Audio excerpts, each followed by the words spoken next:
by yesterday.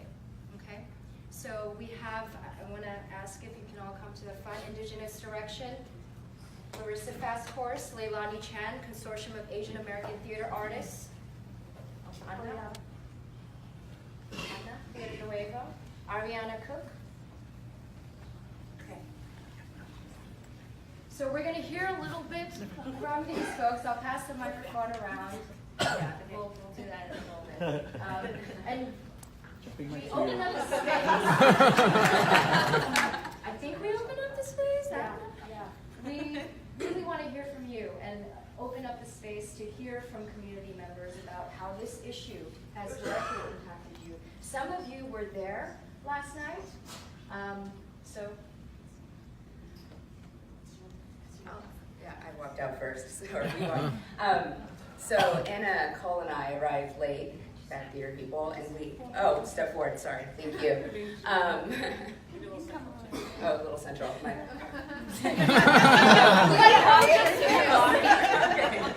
there we go. Ariana, can you tell us who you are? Oh, sorry, yes. My name is Ariana Cook. I'm the managing director of Karamia Theater Company in Dallas, Texas. I went to go see the Muni show last night with Anna Call with the Lark. We arrived a little late. We were being seated during the overture. And about 2 to 4 minutes into the first dance number of the Jerome Robbins Review, there was an egregious display of red face.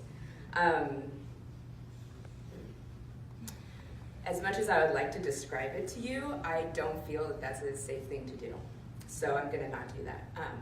If you would like to know more, I'd be happy to talk to you privately. At that moment, we felt the need. We just got up, but we just couldn't even stay. We were aware that Yellowface was going to be in the show, and we couldn't even stay to see that. We couldn't do it. So we walked out, and we thought that it was not only important to walk out, but to explain why we walked out. It wasn't just because we didn't like the show or we had to go get drinks with friends. We requested of the box office to speak to the director of marketing and communications. And so he did come out, and we did speak with him for about an hour about what the problems were regarding Yellowface, Redface, and then he also explained to me that there was brownface in the show. I don't think he meant to reveal that. But, and I said, well, that's a problem too, let's talk about that. Fortunately, I feel like we were able to have a lengthy conversation. I want to acknowledge that staff member for sitting and talking with us for an hour, because, it was in the heat and he didn't have to do that. He could have shut us down and said, what I think was really telling from what he said is that out of the 100,000 people that had already seen the show, we were the first to complain about it. And so it's also a complaint by numbers problem. He did mention that if one person gets wand, and doesn't like getting wand and complains about that, that's one thing. If 10,000 people complain about it, that's another thing. And so, we were like, well, do we need to bring more people to the show? Is that what you want? So I want to encourage everyone to also make that voice heard, because we understand that, with one person saying something, it's easy to dismiss it, but it's hard to dismiss an entire community. So I do want to acknowledge that he did take the time to talk to us for an hour. I feel like we were heard to a certain extent. I don't know what that means, but I would encourage everyone to consider making your voice heard about this subject, because I think that does matter to them. Thank you. Thank you. So my name is Leilani Chan. I'm with Theater Productions. I am based in Los Angeles, and I'm also a board member of the Consortium of Asian American Theaters and Artists. And I was lucky enough to be part of the Theaters of Color gathering for the pre-conference, which was really exciting. And then I, like Amelia, started getting word that there was Yellowface happening in this city at this time, and we are here. And that started coming from all of our community, especially my colleagues who are also members of Consortium of Asian American Theaters and Artists. But we all participated as individuals, deciding that we would go and see this production. And if we did in fact see Yellowface, we would boo and walk out. And so we went, we observed, and it was very hard to stay longer because we saw what she saw. We had, some of us couldn't. Some of us went and waited in the lobby until intermission to come back so that we could actually see the yellow face we were here to see. But we saw brown face and we saw red face. We saw horrible depiction of Latin theater and Latin women, horrible depictions of women. I understand it's a period piece, but there was no context given by the artistic director before the show started. There was no, anyway, it'll be in our statement. I'm just supposed to report what we did. So,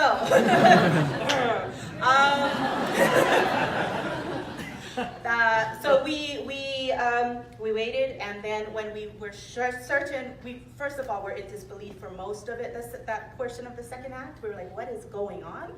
And then when it was absolutely clear that there was a Caucasian actor in an Asian role, that is when we began our protest. And the only thing we could do in that space was chant boo and Yellowface, and security came.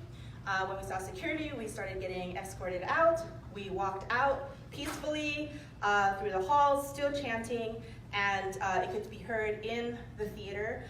Those of you who haven't been to the Muni, it's 11,000 seats. It's outdoors. They sing the national anthem before it starts. Everyone stands up with their hand. That was already, we were just like, what is going on here? So we're not aware of what is theater here in the Midwest. I mean, on the one hand, I appreciate and absolutely appreciate TCG's response.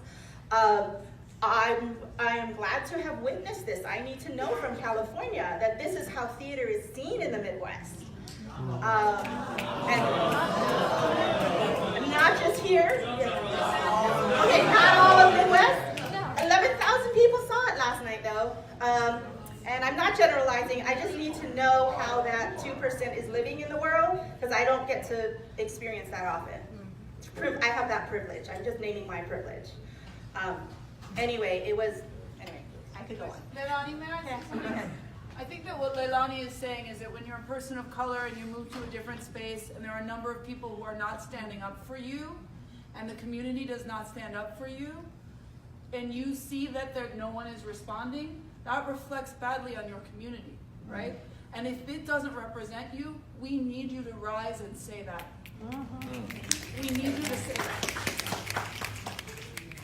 And also, we were more afraid of the patrons than the security guards. I just want to be clear. That does not represent me. My name is Ana Skides Vargas, and I am the artistic director of Theater Rebel. I don't even really know what to say. I'm embarrassed that this is the representation that we've been putting forth, and I'm very emotional, and I don't apologize. We do have a very vibrant, very wonderful community of theater here, but you will not see it in an 11,000 seat theater. You will see it in an old chapel that believes that art is a necessity and not a luxury.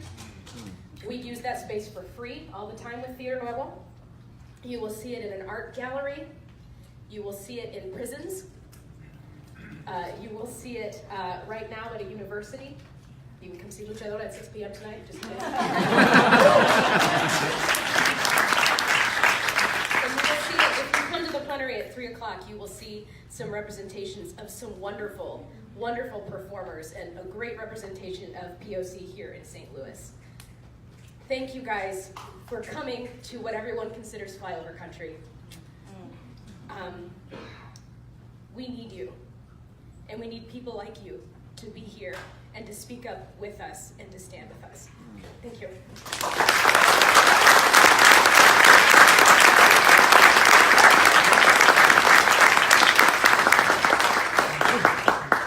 Hey, my friends. Larissa Pastores, Indigenous Direction and playwright. I just moved where I could see more of you. Can you hear me? Yeah? Okay. So yeah, just FYI, I've told you many times, I cry. So if you're trouble with a woman crying, it's time for you to leave. So I love you, TCG. I've got this little orange thing here. I'm on the board of directors. TCG has literally changed my life. And I love TCG and all they've done for me and so many artists, not just of color, but all of us. I love my theater community. This is my 6th conference, which I know isn't a lot for a lot of you folks, but I love this community, and I'm gonna cry a lot. So you've taken me in, yeah, and you've given me the impossible dream I didn't have, so thank you. You've also let me talk here for a lot of years. You've listened and responded beautifully and again, so I'd like you to trust me and visualize something with me for a moment.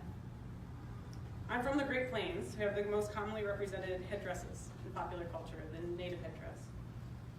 There's many tribes have them, but the most common one comes from my people. Every one of those feathers has to be earned through acts of bravery, grace, generosity, service to the community, and leadership. So I'd like you to take a moment, for real. I'd like you to think about your elders.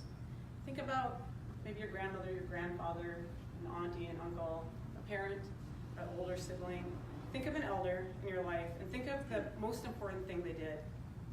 The story they're most proud of, the one that's told again and again in your family. Or maybe, like my uncle, it's that story that they never told, the one he never spoke about when he liberated the concentration camps in World War II. Think about that story, that one that makes you proud, that one that makes you cry a little when you think about it. Think about that family lore that we write plays about and that we repeat to your children and as you talk about at holidays. Think of what that story is for a moment.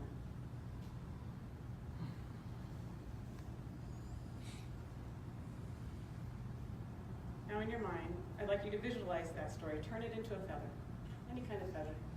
Just make it into the shape of a feather. And then just put it down on whatever works for you, a piece of silk, a piece of felt, a piece of leather. Just attach it there for a moment, let it be there for a second, and appreciate that beautiful feather that represents that story, that thing you're so proud of. And then I honestly want you to think of another one. Think of another one of those stories, that lore that makes you who you are, that beautiful part of your ancestors, that thing that has been passed down to your family. Think of that. And turn it into another feather and set it down next to that first one. This is the history of your loved one. As you go on down, you'll keep adding feathers and adding feathers. That's the history of that loved one. It's the history of their life, and it's your history. It's the history of your ancestors, their past and present. It's you. It's their future, represented in a long line of feathers. Then imagine someone taking that beautiful, beautiful physical representation and putting it on as a joke, dancing around with it, with the intention of making other people laugh at the ridiculousness of it, and the foolishness of it, and at the worthlessness of it.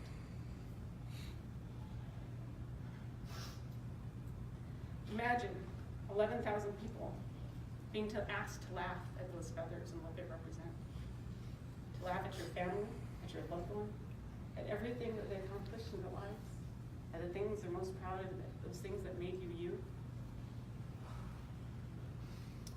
Imagine sitting in a room, in a theater, with 11,000 people laughing at that, and laughing at your ancestors, laughing at your loved one, turning your loved one's life accomplishments into a joke. That's what it felt like to be at the Muni last night. And that's what it feels like every time I see someone using a headdress in a story, on a stage, at a concert, on the street. Thank you.